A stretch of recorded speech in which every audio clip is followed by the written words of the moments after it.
Muito bem, vamos lá. Bom, então hoje a gente vai falar um pouquinho da contabilidade pública. Na realidade, contabilidade aplicada ao setor público.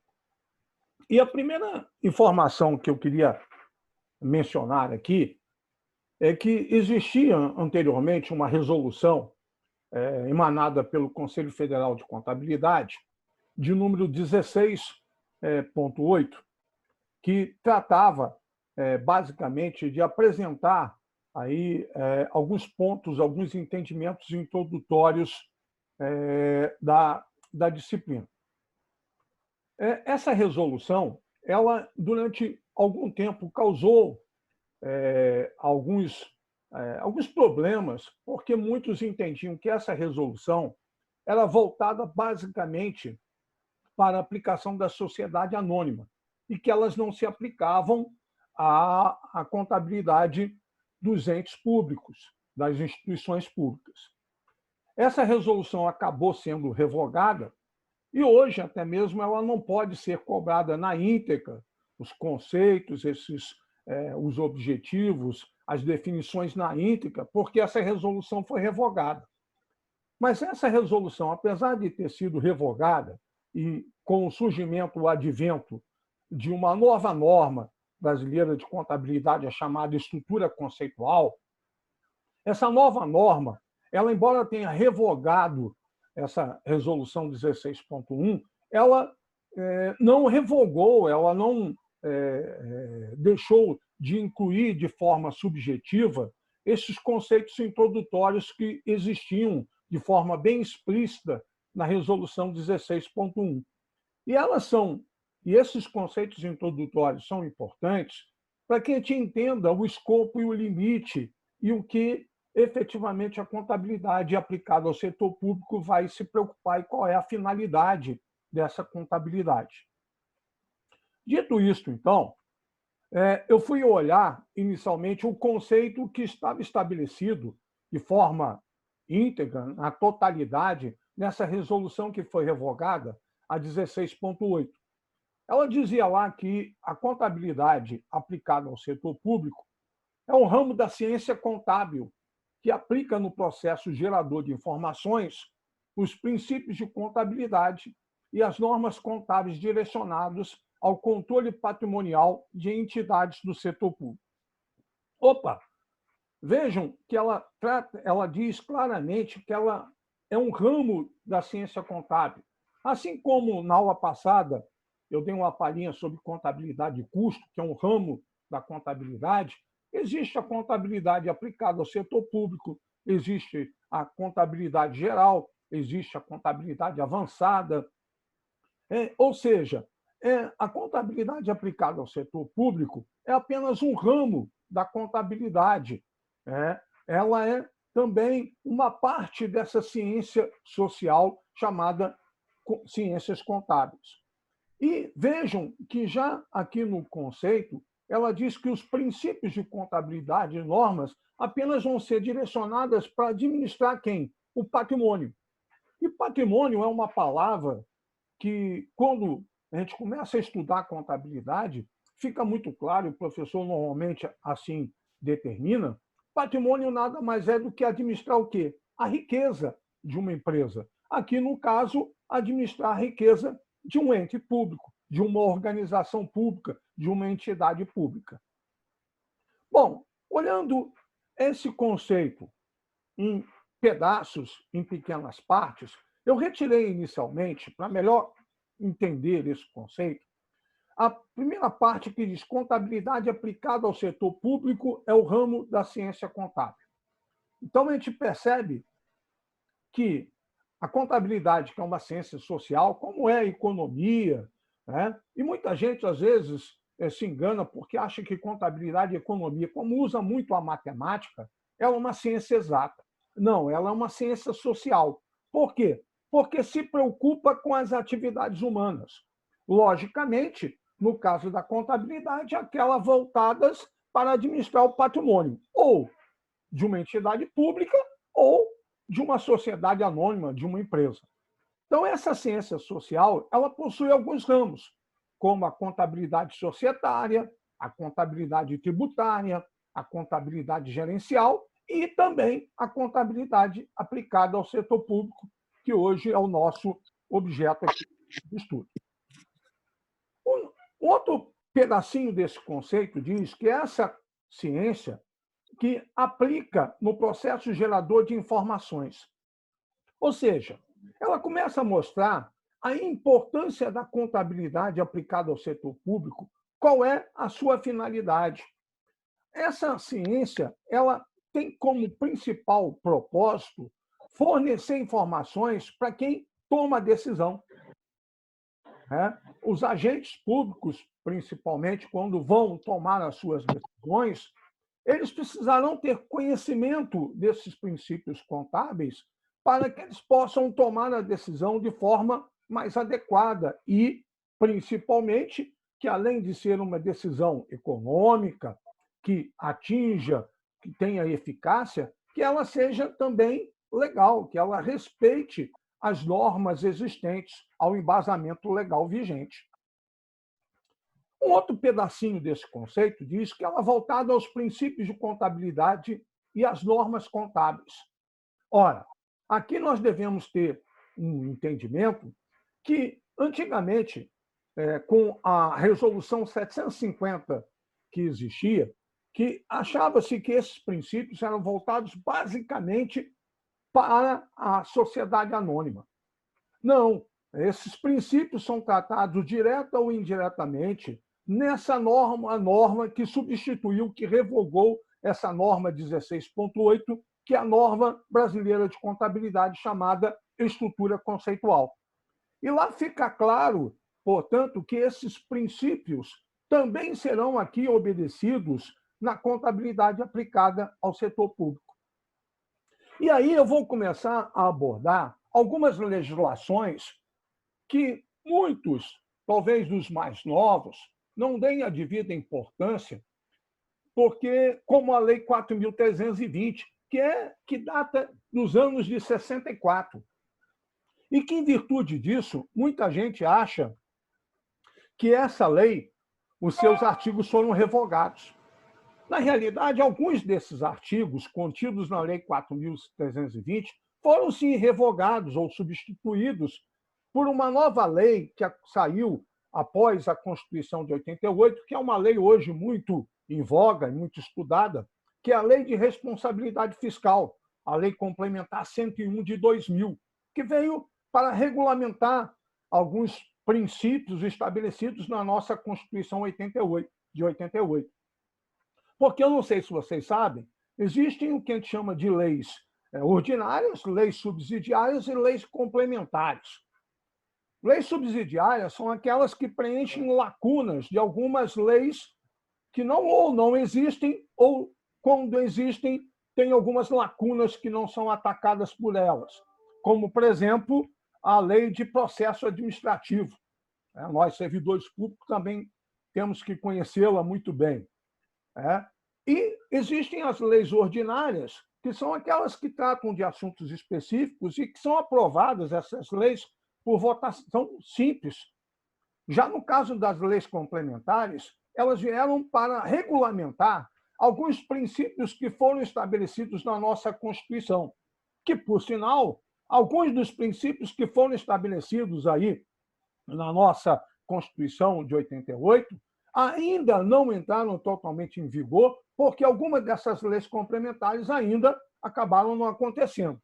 E aí, meu amigo Paulo, que na aula passada se apresentou aí como advogado, deve conhecer isso a fundo, muito mais do que eu, né? Deve lembrar que alguns desses direitos estabelecidos na nossa Constituição ainda não puderam ser exercidos plenamente, porque ainda faltam uma série de regulamentações.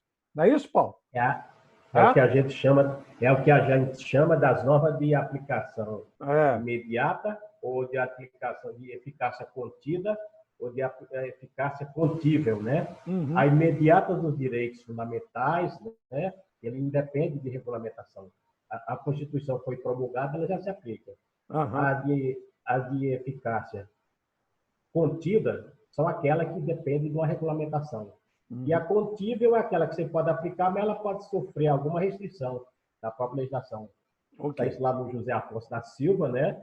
Que é a pessoa convidada para fazer, vamos dizer, a revisão da redação da Constituição, e também a Maria Helena Diniz tem livros sobre a eficácia das normas constitucionais. Mas é justamente, você estava falando corretíssimo.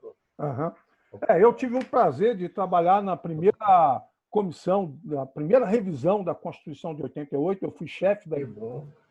Na época, o líder do governo era o Pedro Simão. Pedro Simão, isso. Que deveria ter sido grande parlamentar e um grande jurista também. Né? Deveria ter sido presidente da República, mas aqui fica uma discussão em outro momento. Pois é. Né? E eu, naquela época, cheguei a ser chefe dessa equipe, onde tinha especialistas de diversas áreas, tributaristas, contábeis, contabilistas e tal. E eu, inclusive, com 30 e poucos anos, fui chefe dessa equipe, e era o mais novo da equipe, então eu tive que aprender... Era o mascote. Eu era o mascote e chefe da equipe. Né? Não sei como, mas eu fui lá colocado para fazer esse papel. Mas voltando aqui, essa Lei 4.320, embora, como eu tenha dito, alguns desses artigos tenham sido praticamente revogados pela Lei de Responsabilidade Fiscal, ela tem alguns artigos que ainda, dentro da contabilidade pública, têm enorme utilização e aplicabilidade. Daí o porquê que eu recomendo a quem for se dedicar a uma prova do exame, ou até mesmo de outros concursos que envolvam esses temas, uma leitura mais detalhada na Lei 4.320, depois a gente até pode repassar alguns desses conteúdos para vocês. Mas o que eu quero aqui trazer da Lei 4.320 é o que ela se propõe. Ela estabeleceu normas gerais de direito financeiro para elaboração e controle dos orçamentos e balanços da União, dos estados, dos municípios e do Distrito Federal. Então, ela vem estabelecer uma série de princípios que nós, administradores públicos, que estamos obrigados a utilizar, ou somos obrigados a facultativamente a utilizar essa norma, ela ainda estão aí em vigor. Pessoal, pedir aí para quem... Por favor, tem gente aí com o microfone aberto. Poder fechar, por favor. Vamos fechar o microfone um pouquinho. Obrigado, pessoal. Bom, então, essa lei ela vai ser muito importante, eu vou citá-las aqui em alguns momentos, alguns desses artigos. Essa lei, como eu disse a vocês, então tem dispositivos diversos muito importantes, embora alguns deles, pela aplicabilidade da Lei de Responsabilidade Fiscal, tenham sido alterados ou tenham perdido a sua validade. Mas vamos lá. Uma outra lei muito importante, e quem vai se preparar para o CFC deve se preocupar, é com a Lei 10.180. Essa lei é de 2001, e o propósito dela veio organizar e disciplinar os sistemas de planejamento de orçamento federal, de administração financeira federal, de contabilidade federal e de controle interno do Poder Executivo Federal e dar outras providências. Essa lei foi tão importante para o Serviço Público Federal que ela fortaleceu uma secretaria que pertence ao Ministério da Economia, que é a Secretaria do Tesouro Nacional, que passou a ser órgão central da contabilidade no serviço público. Ou seja, essa secretaria, em virtude dessa Lei 10.180, ela passou a ser o cabeça desse sistema de planejamento, orçamento, da área financeira e do controle interno. E passou a ter, portanto, emanar e elaborar uma série de normas operacionais que nós, gestores públicos, somos obrigados a obedecer e a utilizá-los. E os controles internos constantemente vão verificar se a gente está obedecendo esse arcabouço legal. Essa lei passou a ser bastante importante porque ela veio estruturar, como eu digo aqui, os sistemas relacionados a finanças públicas, entre eles o planejamento, o orçamento, a administração federal, a contabilidade federal e o controle interno. Então, essa é uma lei também que eu reputo para quem fosse preparar para um concurso do CFC ou até para outros concursos, uma leitura um pouco mais detalhada sobre esse arcabouço jurídico. Ora, dentro daquele conceito que eu apresentei a vocês, que estava na íntegra estabelecido na Resolução 16.8, que foi revogada pela nova norma brasileira de contabilidade, da estrutura conceitual, diz lá que o sistema de contabilidade federal compreende atividades de registro, de tratamento e de controle das operações relativas à administração orçamentária, financeira e patrimonial da União, com vista à elaboração das demonstrações contábeis, ou seja, balanço patrimonial, demonstrativo de resultado, seu fluxo de caixa, ou seja, todas aquelas demonstrações que são fundamentais não só para órgão de controle, que são fundamentais para quem opera e gere a contabilidade e administra essas organizações, mas também para o controle social, para nós, né? Embora nós brasileiros não estejamos acostumados a exercer o papel de controle social, que está muito bem estabelecido na nossa Constituição Federal, nós, por cultura, não temos muito hábito de controlar. Mas esse sistema de contabilidade federal veio compreender esses registros para permitir que todos nós possamos se utilizar desses registros e fazer o melhor uso dessas informações. Dentro da estrutura do serviço público, que vocês possam ter uma melhor visão, você tem, então, como cabeça, como eu dizia, a Secretaria do Tesouro Nacional, a STN. Por sinal, hoje, esse pessoal hoje domina os principais cargos da administração pública no Ministério da Economia, tá, pessoal?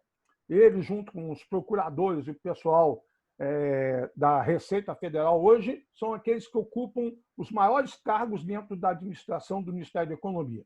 É o pessoal hoje que está nadando de braçada no Ministério da Economia. De braçada. Deveria estar ganhando bem melhor, né? Mandam e desmandam. E o salário desse pessoal é uma coisa maravilhosa. Então, para os meus amigos que estão me assistindo aí, fazer concurso para essa área é sinônimo de estabilidade financeira, né? Além da estabilidade de emprego, né? Principalmente nessa pandemia que a gente está vivendo aí. Eu, apesar de todos os percalços, por ser servidor público, estou trabalhando na minha casa com meu salário integral. Embora ele vai ficar aí congelado, e já está congelado há 5 anos, o Bolsonaro diz que nós ainda vamos pagar mais coisa, mas não é tão fácil como ele imagina. E você tem... Fui procurador da Fazenda Nacional por 15 anos. Opa! Então você está bem. Realmente... Você sabe o que eu estou falando, né? Não é de reclamar, não. Realmente a gente adquire um cabedal de informação, né? De informação muito grande, porque a gente trabalha irmanada ali com o Tesouro Nacional e com a Receita Federal. Qualquer questão jurídica passa na nossa mão, seja a parte de assessoria, de parecerista, quanto a parte do contencioso do Supremo. Eu tenho o prazer de há 35 anos estar na administração pública e meus últimos anos ter sido o Ministério da Fazenda e agora o Ministério da Economia. Também trabalhei no Ministério do Planejamento e trabalhei em autarquia, trabalhei na ANAC, eu fui responsável pelo setor lá de diárias e passagem na ANAC. Então, isso me deu uma bela de uma visão, além de ter trabalhado uns 6 meses no Senado Federal. Então, isso me deu uma visão muito boa.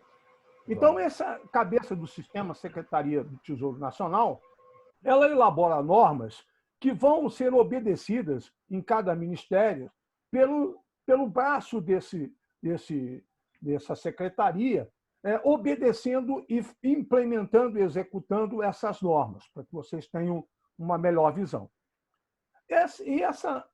Uma outra arcabouço importante é a Lei Complementar 101, que eu me referia quando eu tratei da Lei 4.320, que é a chamada Lei de Responsabilidade Fiscal, que agora, nessa pandemia aí, tem sido alvo aí de muitos comentários sobre ela, vocês devem ter escutado muito, porque ela veio regulamentar a Constituição Federal no que trata a parte de tributação do orçamento.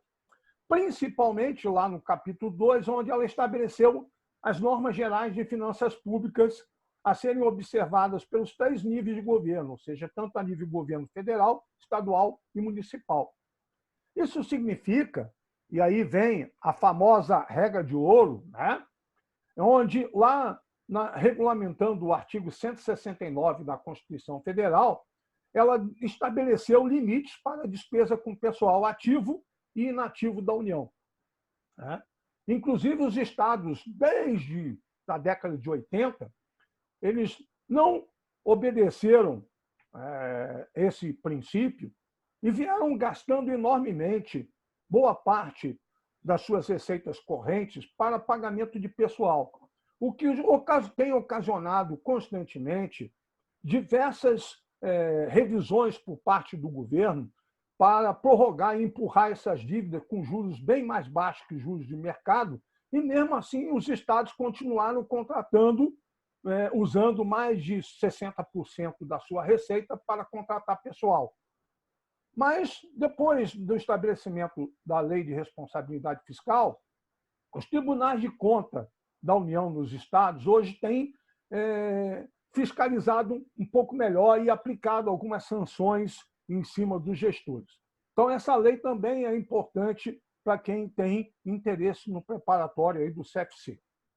E, como eu dizia, também as normas brasileiras de contabilidade aplicadas ao setor público, que vieram e foram emanadas pelo Conselho Federal de Contabilidade, onde ele estabeleceu algumas orientações específicas para que os órgãos e entidades aplicassem esses princípios contábeis à administração do patrimônio dos nossos órgãos e entidades públicas.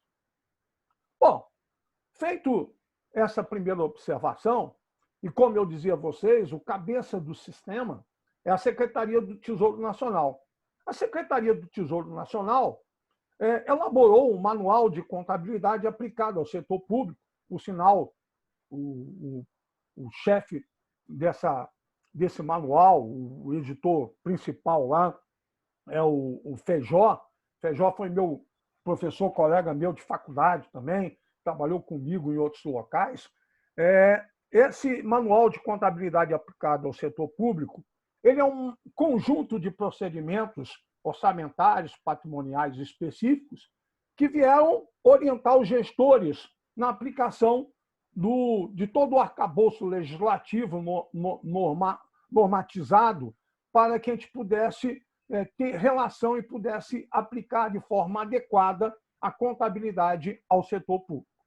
Então, todos esses arcabouços jurídicos, embora o manual não seja uma lei, eu recomendo a vocês, quem estiver se preparando para o CFC, o manual é bem grossinho, darem se dedicarem a uma leitura naqueles momentos de lazer, né, que hoje são muitos, né? Hoje, em plena pandemia, vocês muitas horas aí, às vezes, né, estão aí pescando, né? Então, se aproveitem, deem uma zapeada nesse material, pessoal, porque isso vai ajudar vocês a compreender uma série de procedimentos que são utilizados e aplicados na contabilidade do setor público. Bom, esse manual ele é editado, como eu disse a vocês, pela Secretaria do Tesouro Nacional.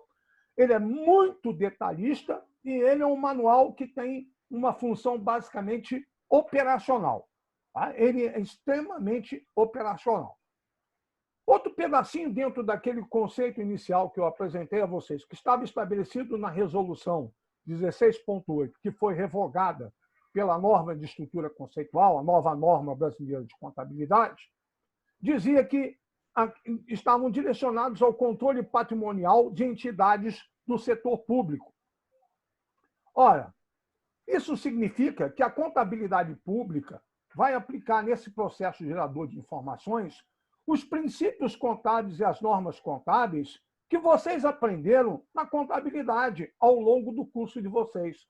Ou seja, eu não vou estar apresentando a vocês, para quem é da área de contabilidade, nenhum princípio novo. Eu só vou estar apenas me apropriando desses princípios e verificando de que forma eu posso aplicá-los na contabilidade pública. E aí eu trago uma primeira questãozinha que eu tirei de uma prova do CESP-UNB, que dizia o seguinte: a contabilidade aplicada ao setor público, ramo especializado da ciência social, com sistema, legislação e princípios próprios, diferentes do aplicáveis à contabilidade empresarial. E vejam que eu grifei aí a palavra diferente. Isso aí é grifo meu, de propósito. Porque, como nós vimos, os princípios e sistema e a legislação em geral são os mesmos, pessoal. Aqueles que são aplicados à contabilidade societária empresarial são os mesmos princípios aplicados à contabilidade pública. Ou seja, a contabilidade societária está ligada ao controle patrimonial das entidades privadas e da contabilidade aplicada aos entes do setor público. Mas os princípios são o mesmo, o que torna essa assertiva errada, porque ele diz que são diferentes. Não, os princípios são os mesmos, aplicados tanto a um como a outra, só que voltados para administrar o patrimônio ou da entidade privada ou do setor público. Bom, entrando agora um pouquinho no campo de aplicação aí que está referente a essa norma. Segundo a nova norma de estrutura conceitual, aplicam-se obrigatoriamente às entidades do setor público quanto à elaboração e divulgação dos relatórios contábeis de propósitos gerais, ou seja, ele está dizendo aqui que esses relatórios contábeis de propósitos gerais, ou que os princípios voltados à contabilidade pública, para algumas entidades, ela é obrigatória. E para alguns entes, vocês vão ver, ela é facultativa. Vai depender se ela quer usar ou não, ou se os órgãos que fazem o controle daquela entidade assim exigem. Que é diferente do que estava contido na resolução 16.8. Porque na 16.8 tinha um grande problema que dizia o seguinte, que para alguns ela era obrigatória. Na realidade, ela não falava em obrigatório e facultativo. Tá? Ou seja, as entidades do setor público hoje, como os governos nacionais, estaduais, distritais, municipais, ou seja, a administração direta e indireta hoje, toda ela, os órgãos que fazem parte do orçamento fiscal e da Seguridade Social, esses órgãos são obrigados a utilizar aquilo que está contido no manual elaborado pela STN. Ou seja, essa norma estabeleceu que aqueles princípios são obrigatórios tanto para a administração direta como a administração indireta. E aí entram fundações, autarquias, sociedade de economia mista, todas aquelas empresas, aquelas instituições que fazem parte do orçamento fiscal e da Seguridade Social. Porque o orçamento da União, embora ele seja único, ele é composto de 3 orçamentos. O orçamento da Seguridade Social, o orçamento fiscal e o orçamento de investimento. Ou seja, o que a gente percebe? Que apenas aquelas instituições que fazem parte do orçamento de investimento é que passarão a facultativamente poder utilizar esses princípios. Já aqueles órgãos que fazem parte da administração direta e indireta, a eles é obrigatório o uso desses princípios estabelecidos nessas normas contábeis. Então, isso significa que as entidades que estão inclusas no orçamento de investimento, a elas ficou facultativo o uso dessas normas voltadas para a aplicação à contabilidade do setor público, a não ser que os órgãos reguladores ou fiscalizadores a obriguem a utilizar, ou que elas queiram utilizar, mas elas não estão obrigatórias. E essa é uma mudança bastante sensível em relação àquilo que estava estabelecido na norma que foi revogada por essa nova norma, que era a resolução 16.1. Porque lá dizia que a estrutura conceitual aplicável ao setor público era aplicado integralmente ou parcialmente. Hoje não existe mais essa expressão integral ou parcial. Hoje, ou é obrigatória ou é facultativo. Ou você é obrigado a usar, ou você pode ou não usar, que são aquelas instituições que fazem parte do orçamento de investimento. Ora, daí então eu trago uma questão também de uma prova de concurso do SESP-UNB, que lá dizia o seguinte: a estrutura conceitual se aplica não somente aos governos federal, estadual, municipal e distrital, mas também às autarquias e às fundações mantidas pelo poder público, aos fundos e consórcios públicos. Vejam que ela está bacaninha, só que ela tem um pequeno problema. Ela trata aqui de forma bem clara a nova norma, que é obrigatório, o que efetivamente ela traz em diferença àquela norma que foi revogada. Agora não existe mais aquela questão de usar parcialmente. Agora ou você é obrigado ou você é facultado. Portanto, essa observação aplica-se obrigatoriamente às entidades do setor público quando se elabora aí os relatórios contábeis para que possam ser utilizados pelos demais diversos agentes. Pode ser utilizado por qualquer propósito, não é elaborado especificamente para a área de controle ou para algum fim específico, mas ele tem diversas utilidades. Ora, daí surgem alguns casos especiais, como, por exemplo, o caso dos conselhos, como o Conselho Federal de Contabilidade. Segundo o entendimento dessa estrutura, segundo o próprio Manual de Contabilidade aplicado ao setor público, esses conselhos de regulamentação profissional, foi entendido por eles que a eles era facultativo utilizar essas normas ou não. Ou seja, para eles, o que se entende é que não é obrigatório o escopo, a utilização dessas normas. Que para eles, segundo o entendimento do manual, ele é optativo. E daí se entende, então, e essa é a interpretação do CFC, que os serviços sociais também, os serviços sociais autônomos, os chamados serviços do Serviço S, eles não são obrigados a aplicar as normas aplicáveis ao setor público. São as chamadas paraestatais, que você tem a administração direta, indireta e as paraestatais, que podem realizar algumas atividades em nome do governo. Essas entidades pertencentes ao 5S, a elas é facultado utilizar, aplicar as normas brasileiras de contabilidade voltadas para aplicação ao setor público.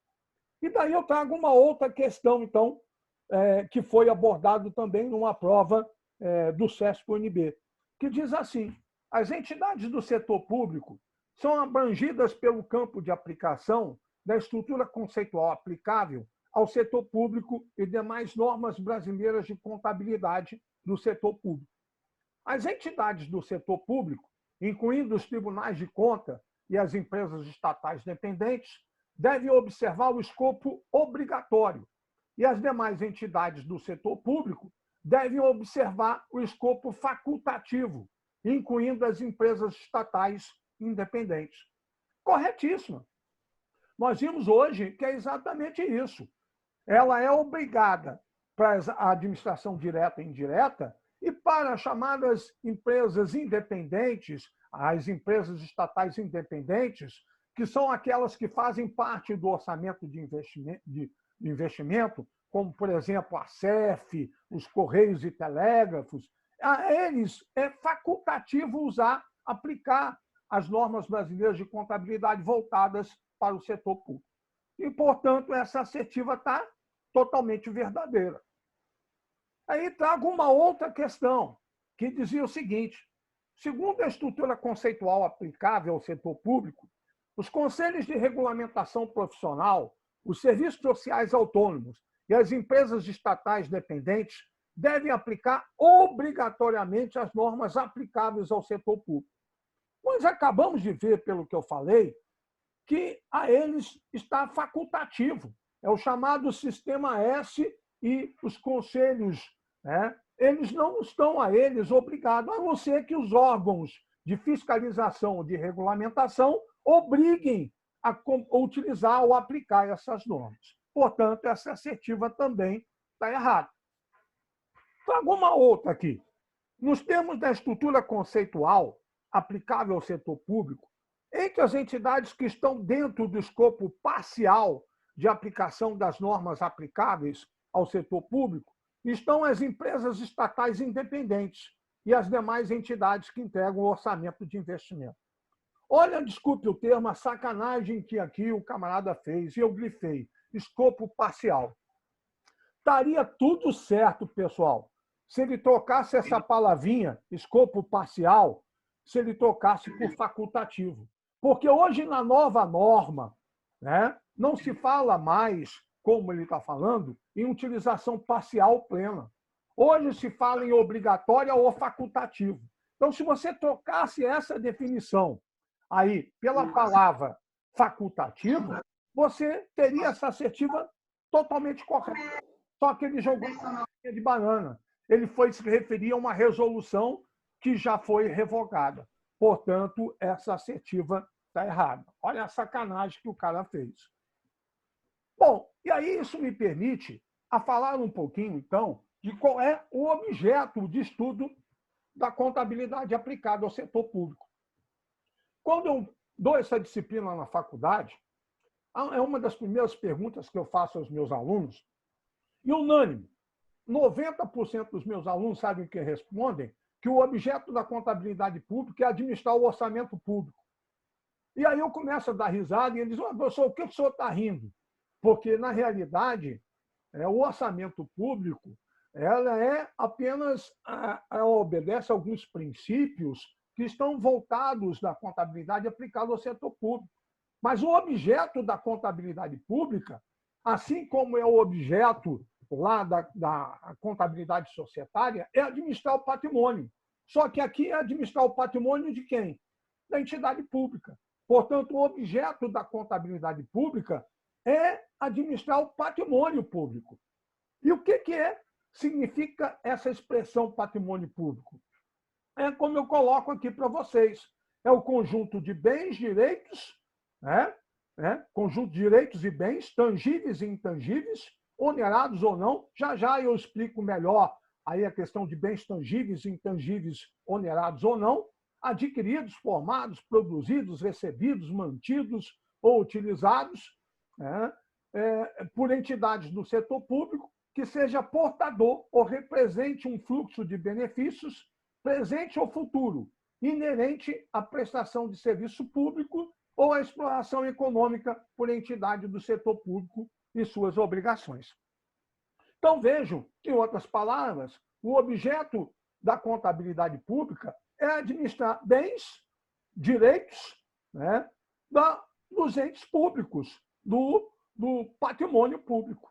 E obedecendo aos princípios que vocês muito bem já conhecem, lá da contabilidade societária, dos fundamentos de contabilidade. Não sei se estão me fazendo entender, pessoal. Estão conseguindo caminhar, entender a minha linha de raciocínio? Está claro, ótimo, pessoal? Muito claro. Tranquilo? Estão conseguindo caminhar junto comigo aí? Sei que hoje eu estou falando muito mais do que exercitando, mas é para dar um gostinho a vocês do que a gente pode fazer com essa disciplina. Tá? Bom, isso vai me permitir entrar numa classificação de bens. E aí, antes de eu entrar nessa classificação de bens, eu fui observar o que significam bens. Qual é a definição que eu tenho para bens? Porque em algumas disciplinas, em algumas ciências, você falar bens e serviço é a mesma coisa. Em algumas outras ciências, por exemplo, como a minha, economia, como a contabilidade, essas coisas têm sentidos diferentes. E o que são bens, então? Bens são itens avaliados em moeda, capazes de satisfazer as necessidades das entidades, sejam pessoas físicas ou jurídicas. E aí eu coloquei um exemplo para melhor clarear o conceito. Por exemplo, um veículo utilizado por uma entidade pública. Ele é um bem. Por quê? Porque ele vai ajudar a essa entidade satisfazer uma necessidade dela na prestação daquele serviço, naquilo que ela se propõe. E os direitos? Os direitos são os valores a receber de terceiros que são gerados por meio dessas atividades, dessas operações da entidade. Por exemplo, as contas a receber, né? Quando você vai visitar um museu, lá que você paga o seu ingresso, né? Você pode também estar, naquele momento, adquirindo um direito pela prestação daquele serviço. Ora, as obrigações. As obrigações representam as dívidas que a entidade tem junto com a terceira, com terceiros.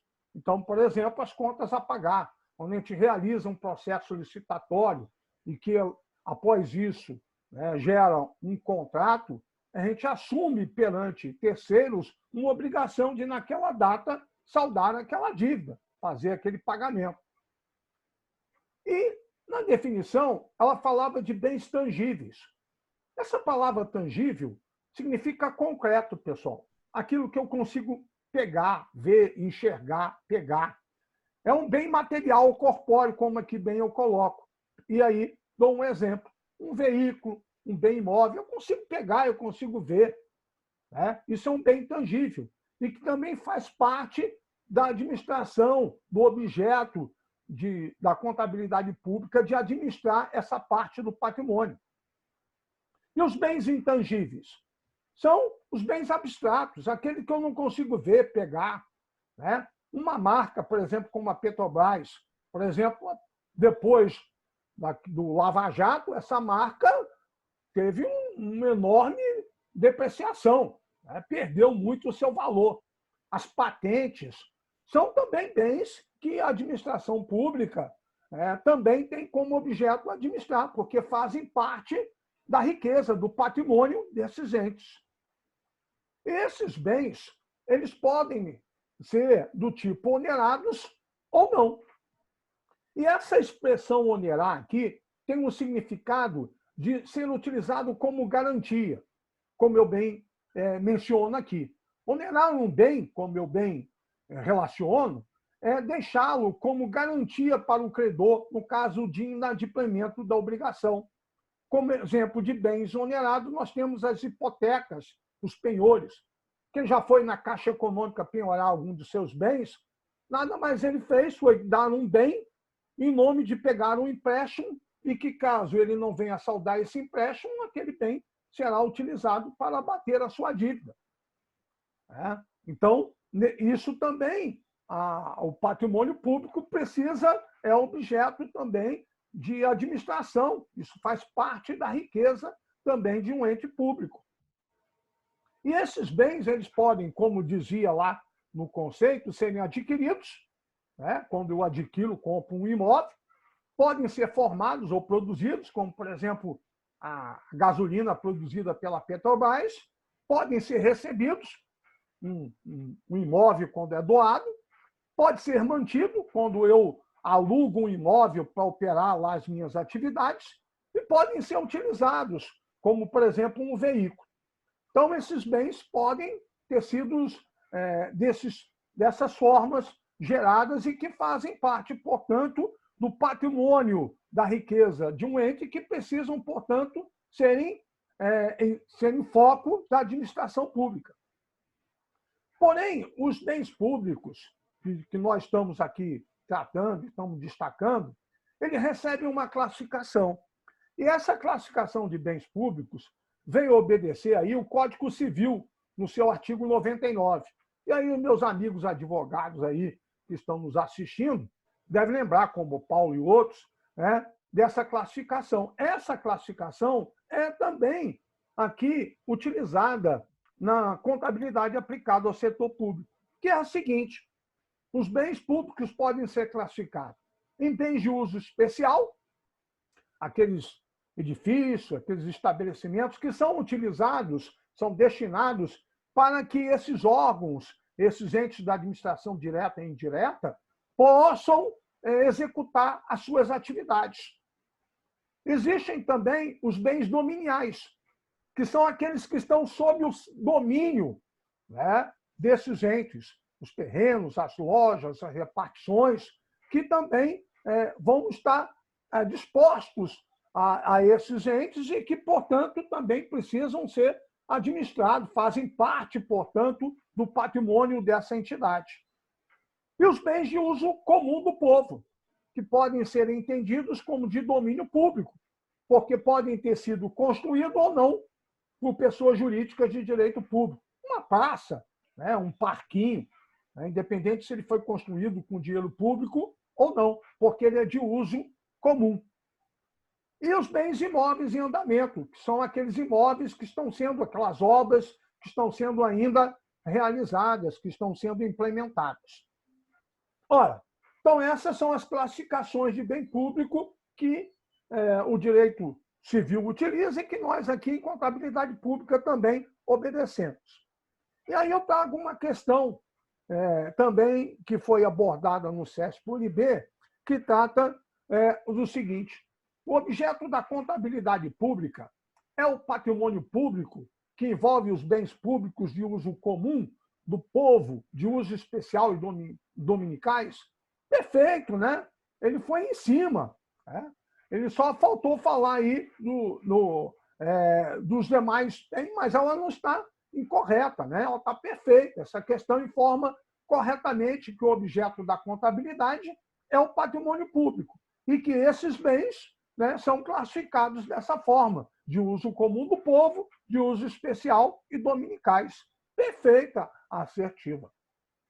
Ora, com isso, entendido qual é o objeto, né, de estudo aí da contabilidade, que é administrar o patrimônio público, a gente começa a poder agora ingressar de qual é a finalidade, qual é o objetivo da contabilidade pública, que é fornecer aí aos usuários, né, usuários dos mais variados propósitos, resultados que podem ser alcançados do ponto de vista orçamentário, econômico, financeiro e físico do patrimônio, né, que são administrados por esses entes públicos e as suas possíveis alterações, mutações que acontecem ao longo desse processo de decisão.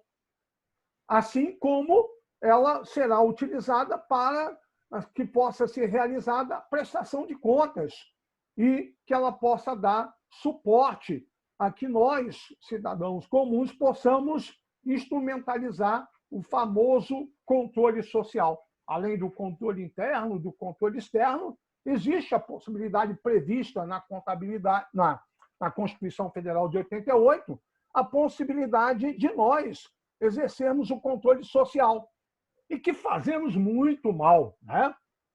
A gente vive dizendo que o governo tal é incompetente, que não fez, não aconteceu, mas nós não participamos de nenhuma audiência pública, nós não, quando sai a aprovação do orçamento, não vamos verificar quanto é que foi colocado de dinheiro para as nossas administrações regionais e para quê, e ir lá cobrar do administrador: vem cá, negão, tem tanto aqui para construir uma creche, você já recebeu tanto, o que você fez desse dinheiro?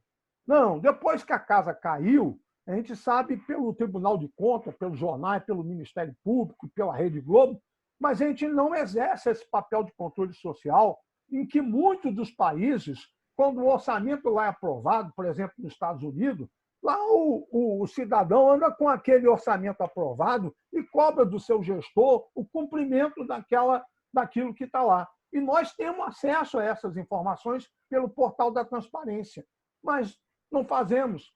Uns por comodismo, outros por nem saberem que existe essa possibilidade, e outros que sabem, mas preferem não se incomodar com isso. E aí é mais fácil a gente ficar reclamando dos governos, né? Ora, e aí a gente tem falado muito do relatório contábil de propósito geral das entidades do setor público.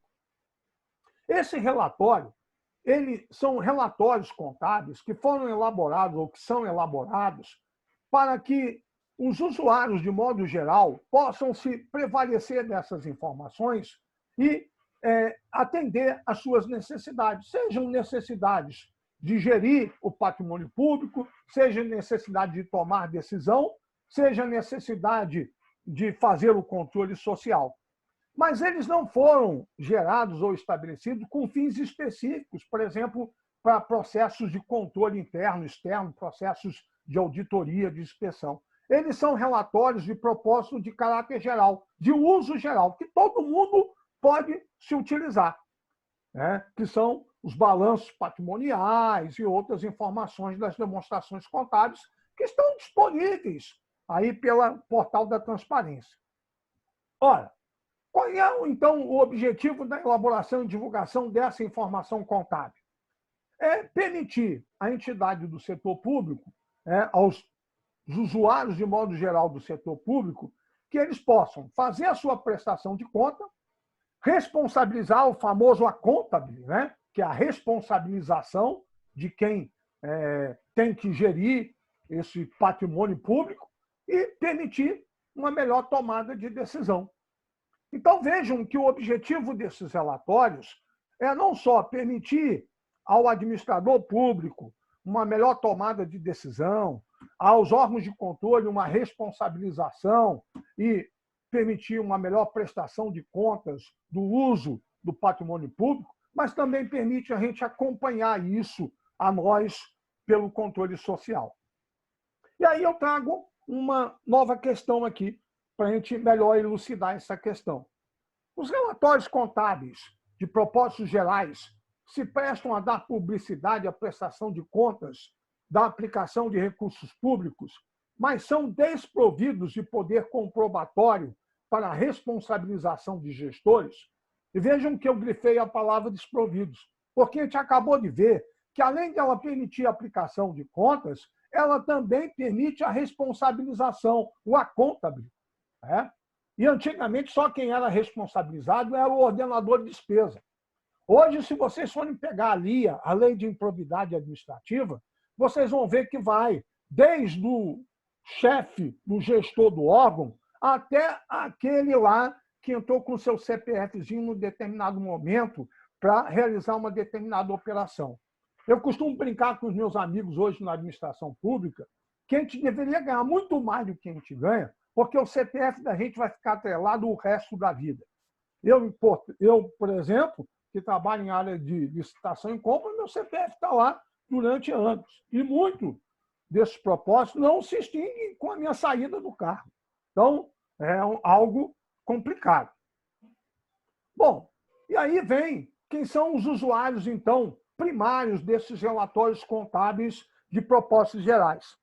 São os usuários do serviço e seus representantes, os membros do Poder Legislativo, porque eles são o órgão fiscalizador, conforme estabelecido na Constituição Federal, e que se utilizam dos tribunais de conta da União, de tribunais de conta dos estados, para auxiliá-lo, mas, na realidade, quem tem a função de fiscalizar é o Poder Legislativo, e os provedores de recursos e seus representantes.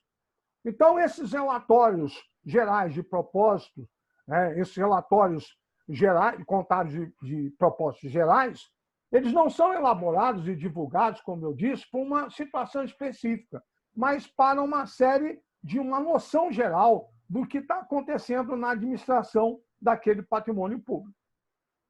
E aí eu trago uma nova questãozinha sobre isso, que diz o seguinte: segundo a estrutura conceitual aplicável, as entidades do setor público, os relatórios contábeis de propósito geral das entidades do setor público são elaborados e divulgados para atender a necessidades de informações específicas de diversos usuários, entre os quais estão os responsáveis pelas estatísticas de finanças públicas e as agências de classificação de risco. Ora, o que a gente percebe, conforme a gente ainda há pouco explicava, que esses relatórios ele tem uma necessidade geral. Ele não foi elaborado por uma necessidade específica. Em virtude disso, ele torna essa assertiva errada. Ora, essa é uma primeira noção que eu gostaria de dar a vocês sobre a contabilidade pública, e eu tenho um segundo conjunto de slides que vai entrar nos princípios orçamentários, que também são bastante cobrados em alguns exames da prova de contabilidade, dos exames do Conselho Federal de Contabilidade Pública. Vou dar uma primeira paradinha aqui para ver se alguém quer fazer algum comentário, alguém tem alguma pergunta a fazer, se está claro o que eu estou falando, se está tranquilo. Estão me perguntando aí se eu posso liberar os slides. Posso sim, depois eu mando para a Edivânia, ele vai ficar à disposição de vocês, sem nenhum problema. Alguém teria alguma pergunta? Tá claro o que eu estou falando, pessoal? Alguém quer fazer algum comentário, algum esclarecimento? Conseguiram me acompanhar? O pessoal aí, o Clebson, o Ricardo Soares, o Roniz, a Emilene, a Ana, a Graziele, alguém tem alguma pergunta? Fui claro aí no que eu apresentei a vocês? Vocês já tinham visto isso em algum momento? Querem acrescentar alguma coisa? Uns minutinhos aí para vocês. E aí? O que é aquela sigla lá? TSP. CFC é o Conselho Federal de Contabilidade. Não, eu expressei bem, é o T de tatu. T de tatu, P de Paulo, né? Não, S de Serra e P. TSP. TSP? Não, T de tatu. T de tatu, TSP. É uma norma que eles estabelecem, que foi a norma de estrutura conceitual que foi elaborada e que vem em então essa norma 16.8, a chamada norma de estrutura conceitual. Okay? Obrigado. Nada. Obrigado. Mais alguma pergunta, pessoal? Alguém quer acrescentar alguma coisa, falar alguma coisa? Está tudo claro, pessoal? Estão me acompanhando? Ou já estão pensando na novela e já estão querendo me deixar? É isso? Não. Não, né? Já tenho muita coisa para fazer hoje. Nós temos muita coisa. Né? Alguém quer fazer alguma pergunta? Alguém tem alguma Deu para acompanhar direitinho, professor. Deu para acompanhar? Tranquilo? Já tinham visto em algum momento? Pessoal que... Não, no escritório. Diga. Eu já vi essa aula de contabilidade, né? Terceiro setor, mas foi muito pouquinho na faculdade. Alguém quer Só mesmo um conceito rápido. Alguém quer acrescentar alguma coisa aí? Falar alguma coisa? Tranquilo? Cássia, entendeu tudo que eu falei? Cássia, tá me escutando, Cássia? Entendi, professor, entendi. Entendeu? Estou entendendo. Você já tinha visto isso?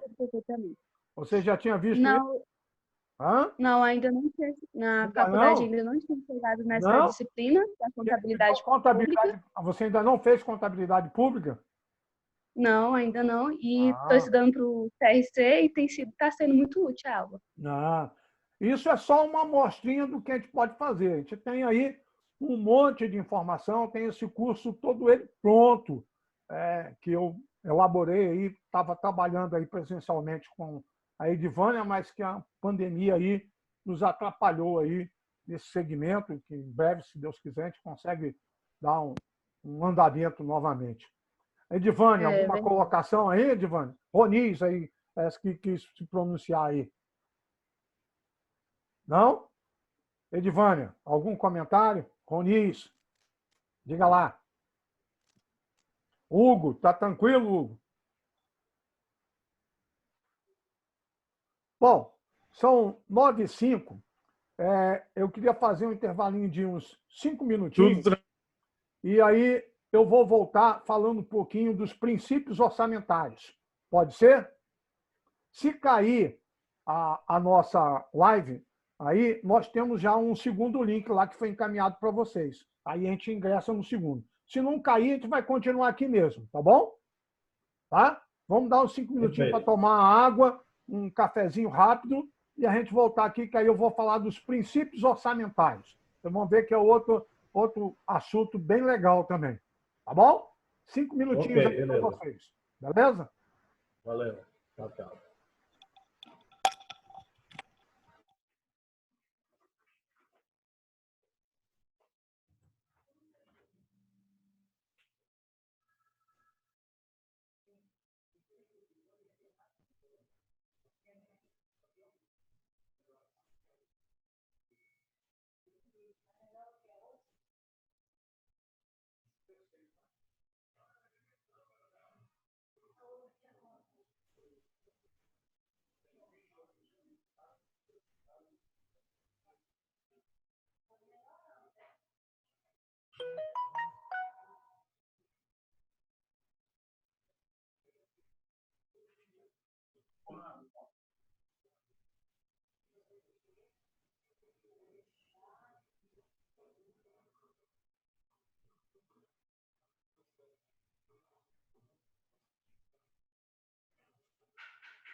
E aí, pessoal?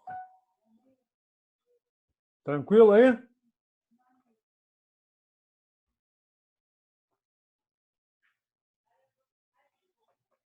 Tranquilo aí, moçada? Podemos dar continuidade?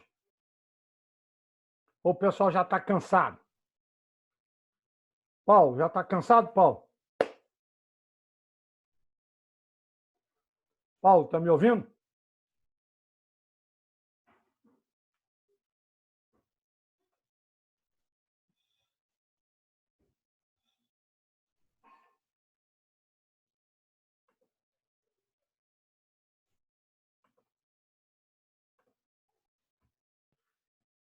Pessoal, está me ouvindo aí? Podemos continuar? Sim, professor, eu estou te ouvindo. Tá. Então, posso dar andamento? Vamos para a segunda parte? Vamos. Vamos, né?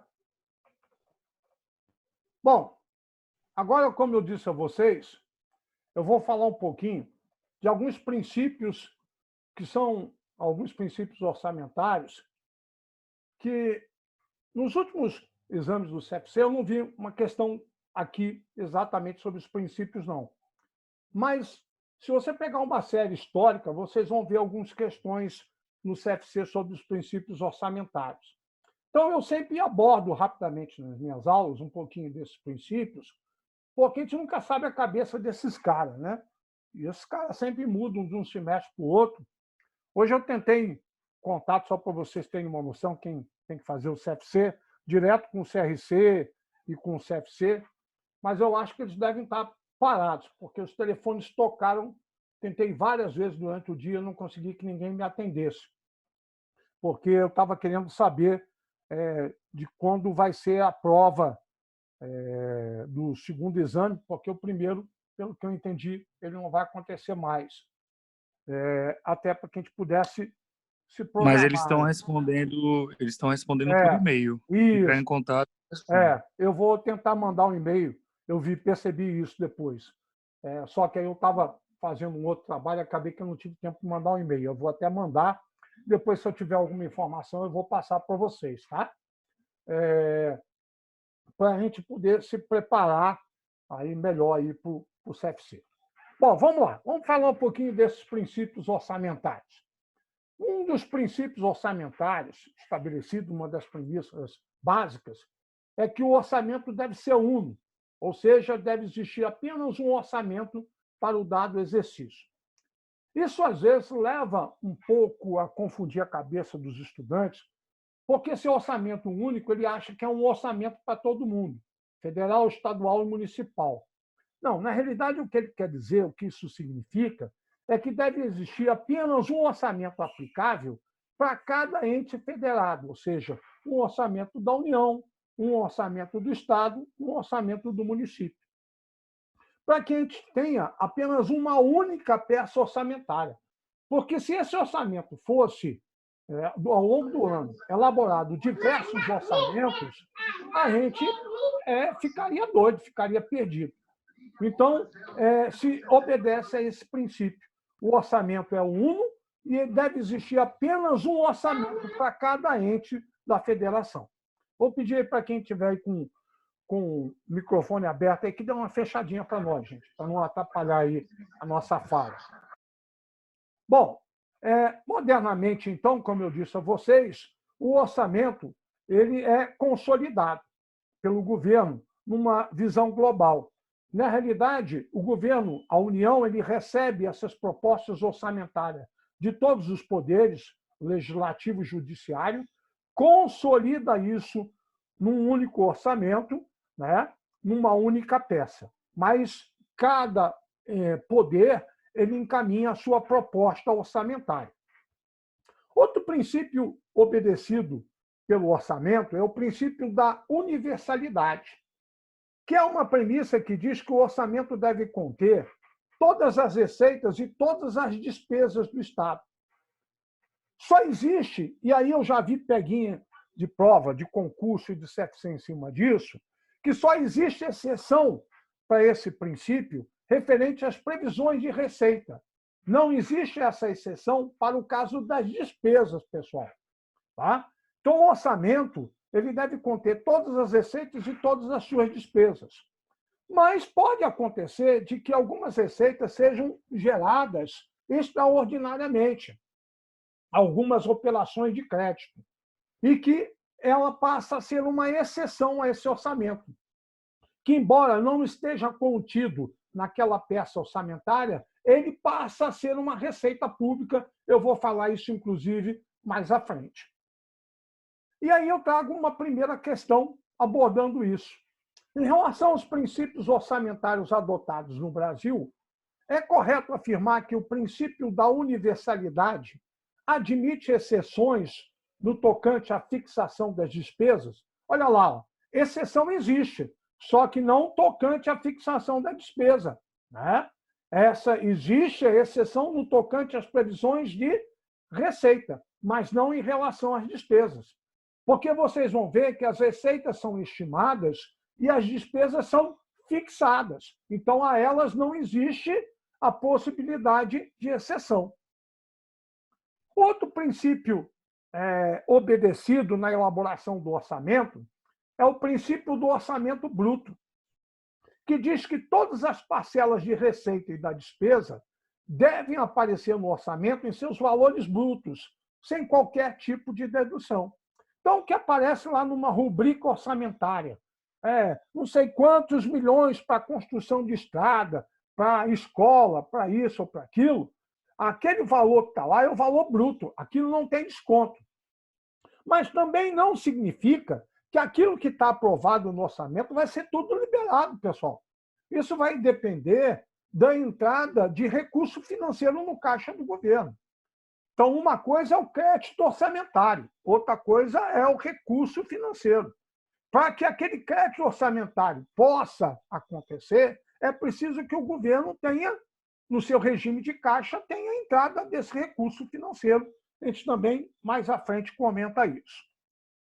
Outro princípio obedecido pelo orçamento, outro princípio orçamentário, é o princípio da anualidade ou da periodicidade.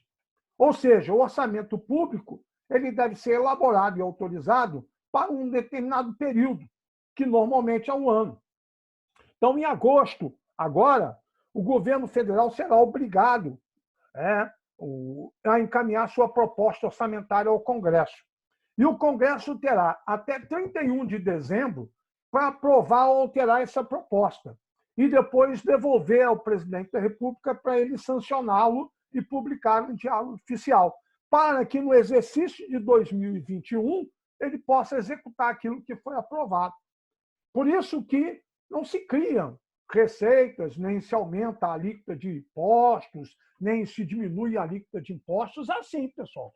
Porque depois que está aprovado o orçamento, você só pode fazer uma nova proposta para que ele possa ser executado no ano seguinte, porque ele tem validade para um determinado período de tempo, que no nosso caso é o período de um exercício financeiro, um período de um ano.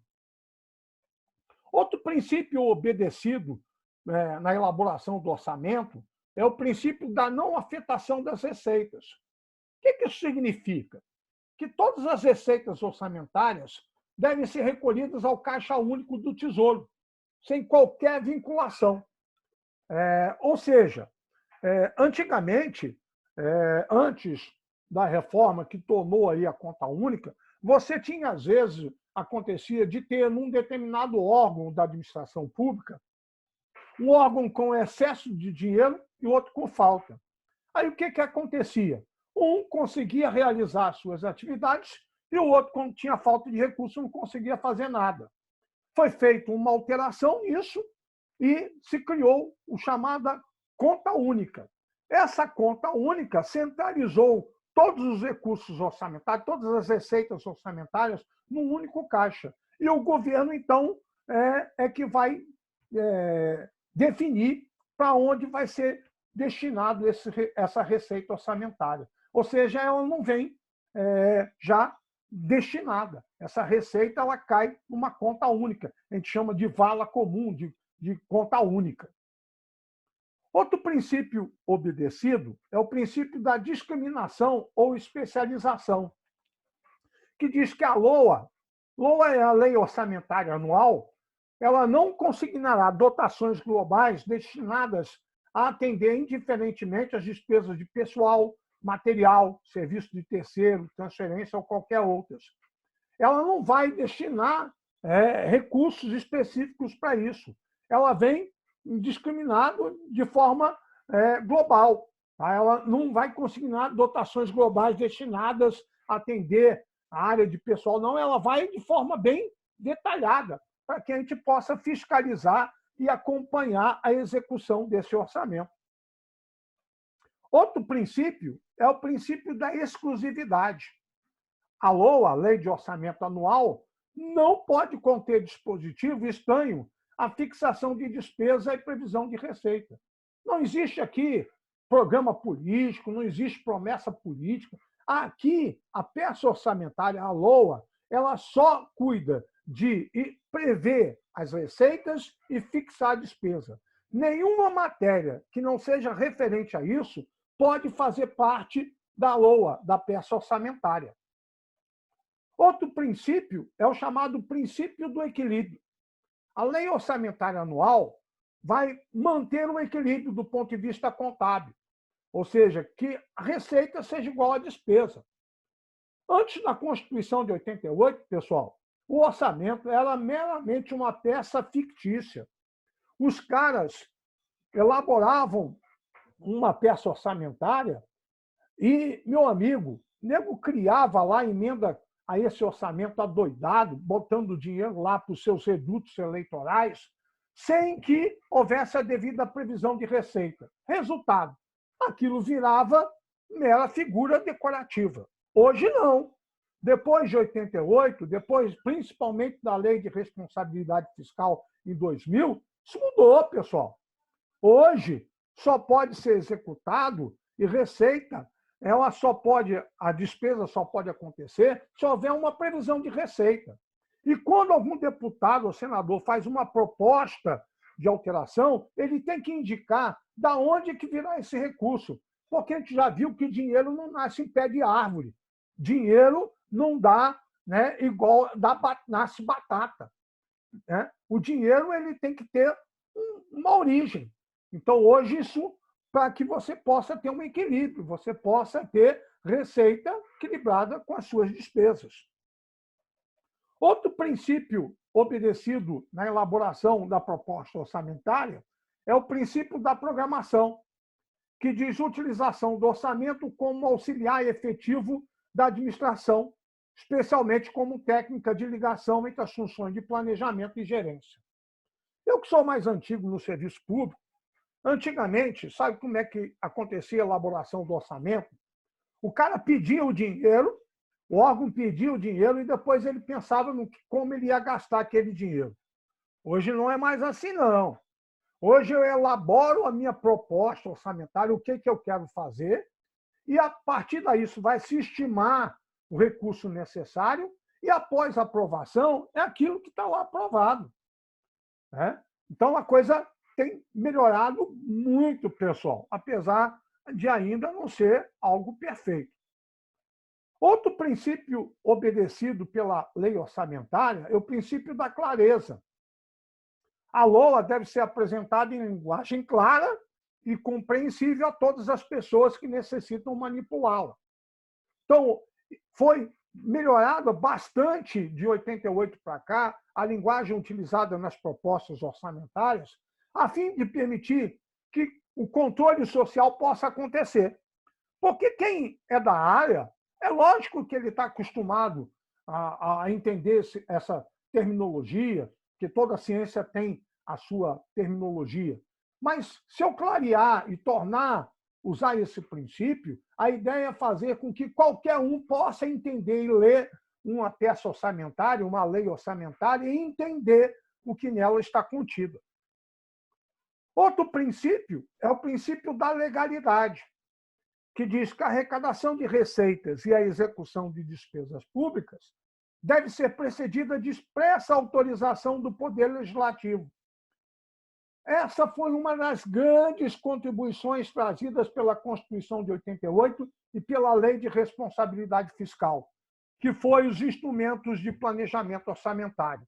O planejamento de longo prazo, o PPA, o Plano Plurianual, que envolve mais do que os 4 anos de governo do Bolsonaro. Então, por exemplo, quando o Bolsonaro assumiu o governo, ele, no seu primeiro ano, nesse ano de governo, ele teve que fazer aquilo que estava no PPA e não aquilo que ele queria. O que ele pode, ao longo, como ele está fazendo desse ano, fazer uma proposta para alterar. Mas, enquanto, ele tem que seguir, para que haja um processo de continuidade. Porque, antigamente, cada governo que entrava destruía tudo que tinha sido feito pelo outro, que nada prestava. A Lei de Diretriz Orçamentária, que é o plano de médio prazo, né, para 2 anos, e a LOA. E tudo aquilo que aparece na LOA tem que estar de acordo com as diretrizes estabelecidas na LDO e em consonância com o PPA. Então, vejam que a coisa hoje é muito mais organizada. E eu posso dizer a vocês que essa é uma das técnicas de elaboração de orçamento mais avançadas do mundo. Portanto, o nosso problema não está aqui, no que tange as técnicas que utilizamos para a elaboração de orçamento. Olha, outro princípio também muito utilizado e que hoje está muito em voga é o princípio da transparência e que veio aparecer no Manual aplicado de contabilidade aplicada ao setor público, elaborado pela Secretaria do Tesouro Nacional e que veio estabelecido também pela grande contribuição da Lei de Responsabilidade Fiscal, lá no seu artigo 48, que foi divulgar o orçamento público de forma ampla à sociedade. Como que eu faço isso? Publico ele em diário oficial, ou nos municípios que não têm um diário oficial, divulga em jornal de grande circulação, ou se não tem, tira uma cópia, põe na porta da prefeitura. Mas o fato é que se precisa da transparência disso à sociedade, para permitir, entre outros, além do controle interno e externo, o controle social. E tem também o princípio da publicidade. Quem é da área de direito constitucional, direito administrativo, sabe que existe lá um conjunto de princípios estabelecido no artigo 37 da Constituição Federal, famoso LIMP, legalidade, impessoalidade, moralidade, eficiência, coisa que parece que, desculpe aí o breve comentário, parece que esse governo atual esqueceu, de que a gente faz as coisas de forma impessoal e que temos que dar publicidade do que nós fazemos. Esse princípio diz que justifica-se pelo fato de orçamento ser fixado em lei, e esta, para criar, modificar, extinguir e condicionar direitos e deveres, ela está obrigada a ser pública. Eu tenho que divulgar o que está nessa lei, para que as pessoas possam cumpri-la ou até propor extinção ou modificação. Outro princípio também norteado e obedecido pela Lei Orçamentária Anual é o princípio da sinceridade e exatidão, que diz que as leis orçamentárias devem apresentar de maneira sincera, exata, o conjunto dos recursos e dos encargos do Estado, para deixar de ser mera peça fictícia. É algo exato. Ora, entendido esses princípios, a gente começa a poder entrar um pouco mais na utilização do que a gente entende como receita orçamentária. Se eu for olhar o conceito de receita orçamentária, eu diria a vocês que receita é tudo aquilo que aumenta o patrimônio líquido e despesa é tudo aquilo que diminui o patrimônio líquido. E aí, como eu sou muito perguntador, eu vou perguntar aqui ao meu amigo Clebson, ou qualquer outro que queira aí responder. O que significa patrimônio líquido, hein? Alguém saberia me responder? O que é patrimônio líquido?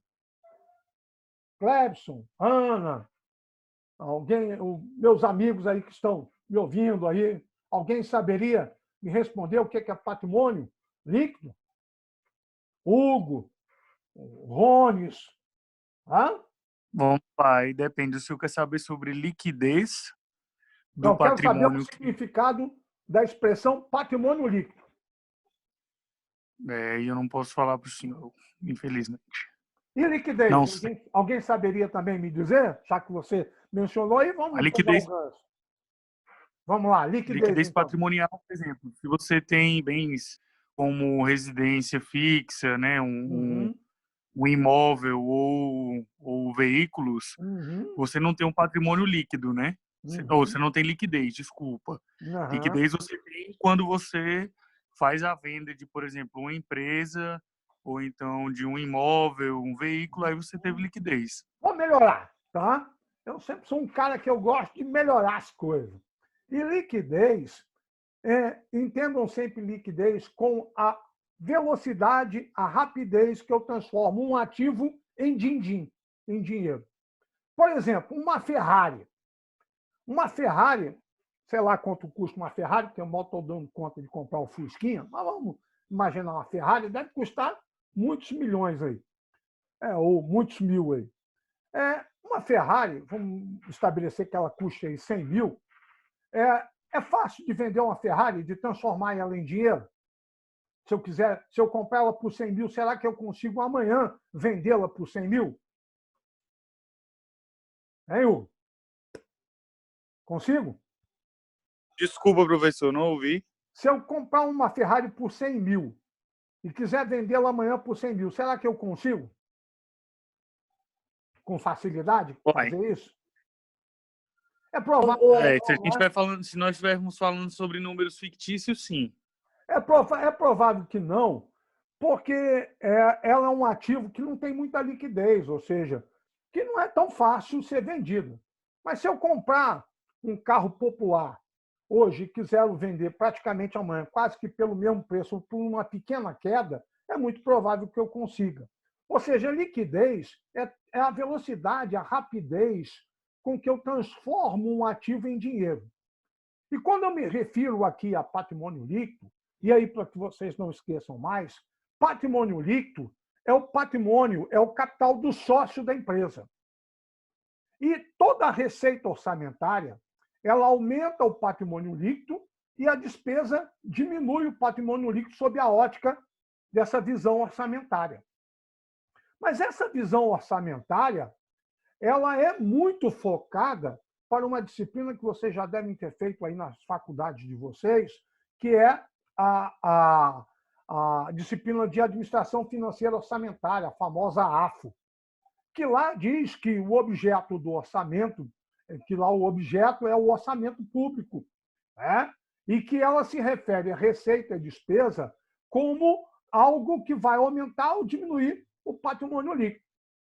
Mas ela não considera aquilo que impacta o orçamento. E daí, então, me preocupando com o impacto da receita sobre o patrimônio da entidade pública, a gente começa a entender um outro conceito de receita orçamentária. Eu poderia dizer que receita, sob o aspecto não de administração financeira orçamentária, mas sob o aspecto de orçamento, receita é aquilo que aumenta o orçamento e despesa é aquilo que diminui o orçamento. E daí, como isso causava inúmeras confusões, se a gente estava voltado a esse conceito de receita orçamentária para aquilo que pensava a administração financeira orçamentária ou para aquilo que orçamentariamente a gente estava pensando, o manual de contabilidade, de uma maneira bem clara, disse o seguinte: o enfoque que eu quero aqui é o enfoque patrimonial, é o enfoque voltado na contabilidade pública, que é administrar o patrimônio do ente público. E, para mim, então, passou a ter a seguinte ideia: aumento ou diminuição do patrimônio líquido. E esse enfoque orçamentário da administração orçamentária passou, então, a ser voltado para o aumento ou a diminuição do orçamento. E daí eles criaram essa denominação chamada de variações patrimoniais aumentativas e variações patrimoniais diminutivas. O Manual de Contabilidade Aplicada ao Setor Público, elaborado pelo STN, para resolver essa questão, trouxe, então, esse novo enfoque, onde, com isso, a gente entende que as receitas são aquelas variações patrimoniais aumentativas, as chamadas VPAs. E as despesas são as variações patrimoniais diminutivas, as VPDs. E aí passou-se a ter esse enfoque patrimonial, ou seja, receita é tudo aquilo que vai aumentar a riqueza, o patrimônio do meu ente público. E despesa é tudo aquilo que vai diminuir o patrimônio do meu ente público. Ora, essas receitas e despesas, então, passaram a ser o enfoque a ser obedecido. E daí vem uma primeira dica que eu trago a vocês. As receitas e despesas sob enfoque patrimonial sempre vão afetar o patrimônio líquido. Já as receitas e despesas sob enfoque orçamentário, elas não afetam o patrimônio líquido. Vou dar aqui um exemplo. Quando um ente público adquire um imóvel, um terreno, ele vai tirar dinheiro, vamos supor, tirou dinheiro do seu caixa e comprou esse terreno. Ele vai tirar dinheiro de uma conta que pertence ao seu ativo, a sua conta banco, seu conta caixa, seu dinheiro, enfim, e vai aumentar o seu patrimônio também. E com isso ele aumentou uma outra conta de ativo. Então ele só tocou os ativos, ele não alterou seu patrimônio líquido. Agora, já as receitas e despesas patrimoniais, elas afetam diretamente o patrimônio líquido, ou aumentando ou diminuindo, ou seja, ou aumentando a riqueza ou diminuindo a riqueza. Essa é uma primeira dica que a gente deixa para vocês. Uma outra questão que a gente deve aqui compreender é que na Lei Orçamentária Anual, na LOA, as receitas são previstas, estimadas, e as despesas são fixadas. Isso nos leva, então, a algo que o Manual de Contabilidade Aplicada ao Setor Público falou de forma muito bem clara, num sentido amplo, que os ingressos de recursos financeiros nos cofres públicos, de maneira geral, se entende como receita pública. É aquilo que eu dizia a vocês da exceçãozinha. Mesmo que aquela receita não esteja prevista no orçamento e ela venha a acontecer, caiu no cofre público, ela é entendida como receita pública. É a única exceção que existia aquele princípio. Já isso não acontece para as despesas. Então, nesse sentido, num sentido mais estrito, não tão amplo como esse conceito, chamam-se aí as receitas públicas apenas as receitas orçamentárias, aquilo que está na peça orçamentária. Mas, num sentido amplo, receita pública é tanto aquilo que está contido, estabelecido e previsto no orçamento público, como aquilo que aconteceu como exceção e que caiu no cofre público. Ora, então, nos termos aí do manual aplicado ao setor público, as receitas orçamentárias são disponibilizadas, são disponibilidade de recursos financeiros que ingressam durante o exercício orçamentário e que constitui, portanto, um elemento novo para o patrimônio público. Ou seja ela, num sentido amplo, estabelecido no orçamento, ou que venha cair no caixa, na conta única do governo. As receitas orçamentárias, então, são as fontes de recurso utilizadas pelo Estado, em que ele vai utilizar aí para realizar os seus programas, as ações, as suas atividades públicas, suas políticas públicas. E é por meio desses recursos que ele viabiliza a sua realização de receitas públicas. Por exemplo, como agora, na pandemia, o governo estabeleceu aí esse auxílio de R$600. Nada mais é do que a receita pública financiando, possibilitando ou viabilizando a execução de uma política pública de governo. As receitas orçamentárias, portanto, têm algumas características. Primeiro, representam disponibilidade de recursos, ou seja, aquilo que está no caixa do governo, são utilizados para cobertura de despesa, pertencem ao Estado, transitam pelo patrimônio, pela riqueza do governo, dos entes públicos, aumentam o saldo financeiro e, em regra, estão previstos na LOA, pelo princípio da universalidade. Mas nós temos a exceção, que são aquelas receitas que podem acontecer e vir cair na conta única do governo. São receitas extra-orçamentárias. O Manual de Contabilidade aplicada ao setor público faz um destaque para isso. Ele destaca que, embora haja obrigatoriedade da lei orçamentária anual registrar a previsão de arrecadação, a mera ausência formal desse registro de previsão, nesse documento, na LOA, não lhe retira o caráter de orçamentária. Aquilo que eu disse a vocês. Mesmo que essa receita seja gerada e que não esteja prevista na LOA, caiu no caixa do governo, ela é entendida como receita pública e que vai ser utilizada aí para financiar aí as atividades das políticas públicas. Bom, como eu fiz menção aí à Lei 4.320, eu fui lá buscar o artigo 57 da lei, que diz: serão classificadas como receita orçamentária, sob as rubricas próprias, todas as receitas arrecadadas, inclusive as provenientes de operações de crédito, ainda que não previstas no orçamento. Olha aí, ó, tá vendo? Por isso que eu disse lá no início do nosso encontro, pessoal, embora a Lei 4.320, assim como o Decreto-Lei 200 e outros arcabouços jurídicos mais antigos já tenham sido revogados pela Lei de Responsabilidade Fiscal, alguns desses artigos ainda são em pleno vigor. Está aí um que estabelece e que vem nos facilitar a entender o que é receita pública.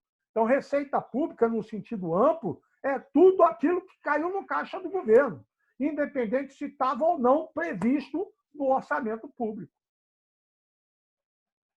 Então, eu coloco um exemplo aqui para melhor elucidar isso. Vamos imaginar que o governo previu arrecadar 100 milhões de imposto de importação. Porém, vamos supor que houve uma valorização cambial do real frente ao dólar, diferente do que está acontecendo agora. Vamos supor que o real se valorizou em relação ao dólar. Ora, no momento em que o real se valorizou em relação ao dólar, o que acontece? As pessoas passam a importar mais. Por quê?